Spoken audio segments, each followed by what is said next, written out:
Well, good morning, boys and girls. Good to be with you this morning. I hope you're having a good summer. Charlie's with us today, and we're going to have a good time. Hey, I've got a few jokes for you. Let's see. What's worse than a rainstorm that rains cats and dogs? Have you ever heard it's raining cats and dogs? What's worse than that? And then, what song do cats like the best? What's their favorite song? By and large, if you went out and you interviewed the cats, what would they say was their favorite song? All right.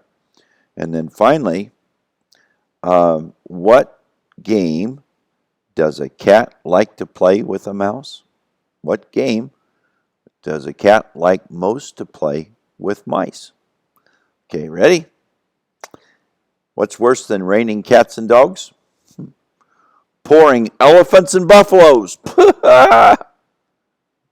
You don't get it? Come on. Oh, yeah.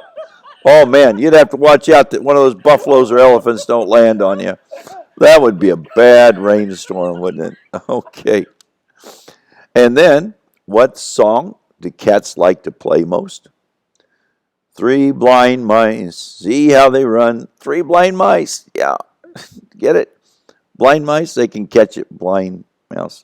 I didn't think he was going to get that one. Okay. And what game does a cat like to play with a mouse? What's their favorite game? They like to play catch. What? They like to play catch. They like to catch. Okay. All right. Well, I don't know whether that was funny or not, but anyways, it wouldn't be if you were the mouse, huh? Yeah. Okay. Well, boys and girls, I have an object this morning I'm going to talk about just a little bit. You all probably have one of these. It's called a belt. And now for us, a belt is, well, it has several purposes. It holds our pants up. It's kind of stylish, depending on what kind of belt you wear. It can be a part of the style. But in the Bible, what does it say about a belt? Well, part of the armor of God is to gird our waist with a belt of truth. A belt of truth.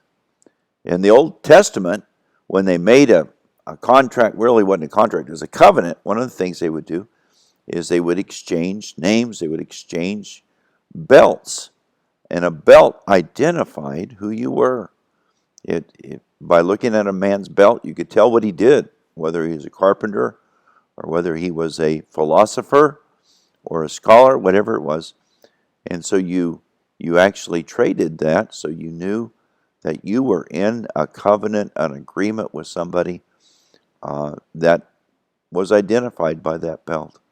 Another thing the belt was used was to gird up your loins. That they wore kind of like a long gown or robe. And when they ran, it says they would gird up their loins and they would wrap that belt in such a way to pull up that robe so they could run without hindrance. And so that's what the belt is. And in the Bible, it represents truth. We're to put around our waist the truth of God's Word.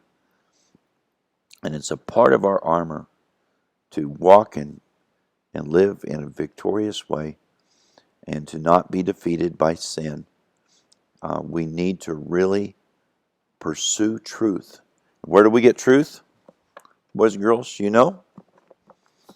Here it is. All right. God's Word is truth. Everything else is suspect. We need to look at every other claim through the Bible, and we will see whether it's true or not. So pursue truth. Put on that belt of truth and that robe of righteousness and walk with God today, okay? All right. God bless.